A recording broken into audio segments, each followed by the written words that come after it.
Gonna trim down this here brisket.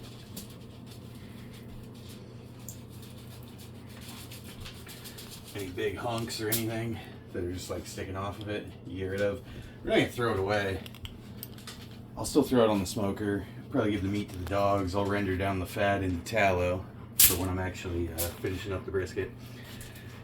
And then all this fat, if you can push your finger into it, feel it, you're all right.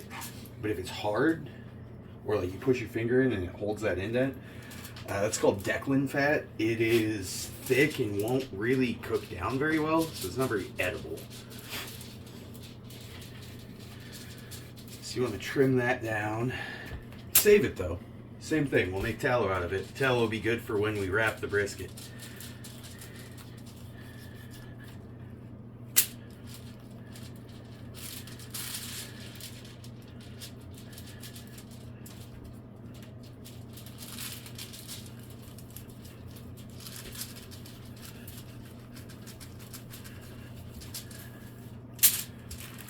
There's so much intramuscular fat in a brisket, especially in the point side, that it's actually not bad that you're removing fat. If anything, you're just making it more edible.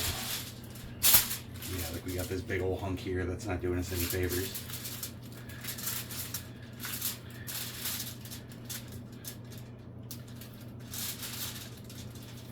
You want a nice sharp knife so you're not having to saw at anything.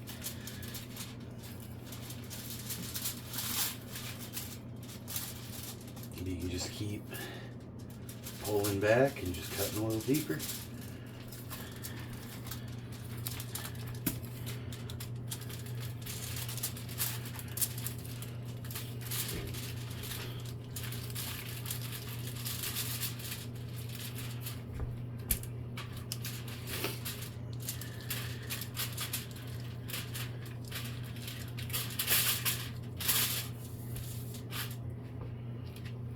See how it's like a hard white? Like, it's not really good fat. This fat's okay.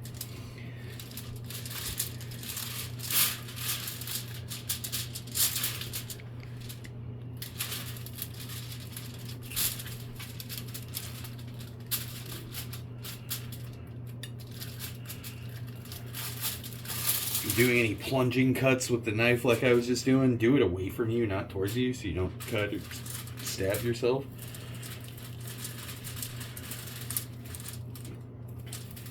The sharper the knife, the easier it'll be. But you could probably do this with a butter knife if you had to. Just take forever.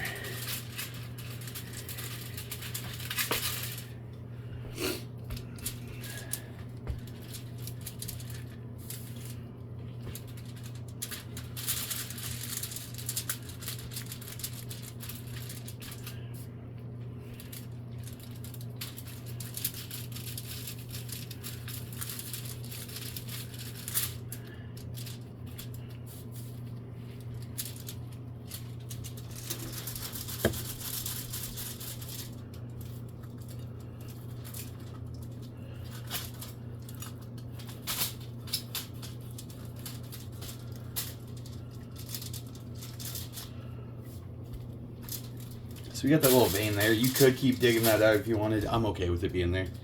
It's not gonna hurt anything. And up top here.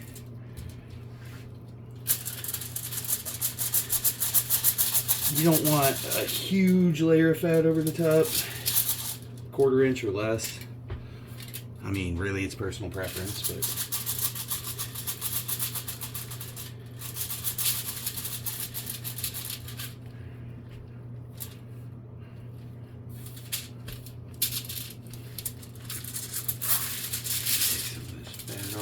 Corner here. Now you can see how this brisket has some really thin parts at the end. It's not going to cook very well. So we're actually going to round out our brisket.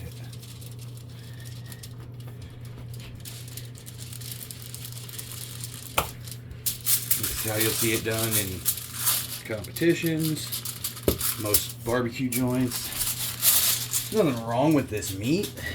We're still gonna cook this meat. It's just, it's not gonna cook evenly, and nicely with the rest of the brisket since it's so much smaller.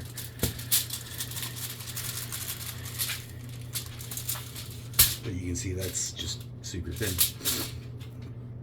So we'll render the fat off of that, probably give the meat to the dogs.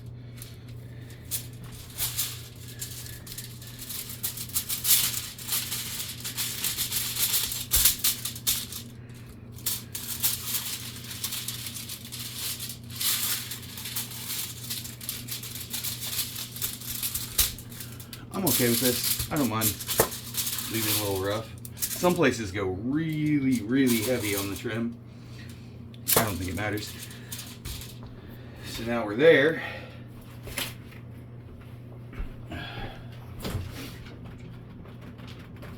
Dijon mustard, Worcestershire sauce, whatever you want. Hell, you could use barbecue sauce.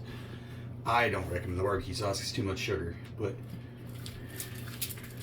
this is not for flavor. This is to make sure all the seasoning adheres nicely and makes a really nice bark.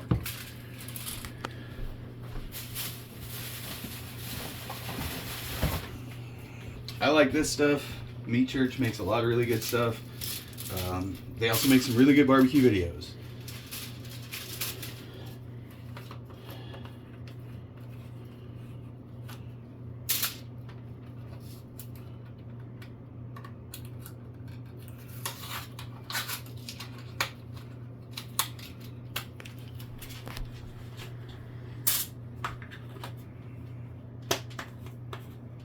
You really can't go too hard with the seasoning.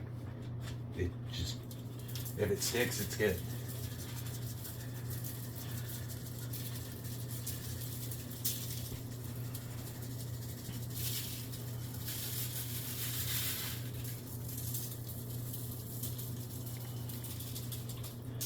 Black pepper is really good on brisket because all of the little flakes that end up sticking in different ways, different angles and all that, catch the smoke and really hold that smoke in.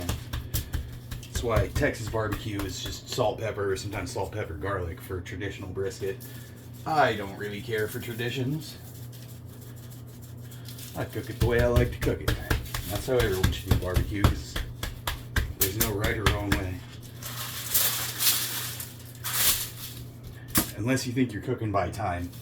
Barbecue cooks by time. You can think you're going to be done at an exact time, but that's when the meat will show up and laugh in your face. What I'm going to do to allow me to bring this to a proper cook time and be ready when I want it is I'm actually going to put this on my pellet smoker overnight. And it's going to be at a temperature that's too low for it to overcook. So most of the evening it's going on at 150, which will give it the most smoke.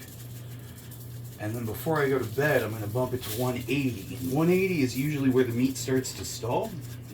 180 is usually where you want to wrap it. So I'm going to intentionally stall my meat overnight, which will actually help break down a lot of the collagen that's binding the meat together. That actually makes brisket tough if you don't cook it down. But it will keep breaking that down and tenderizing the meat the whole time.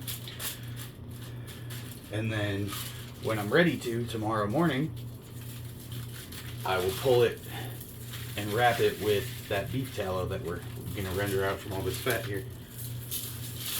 As you can see, very liberal. A lot of seasoning. And we're going to let this chill for a second and I'll throw it on the smoker.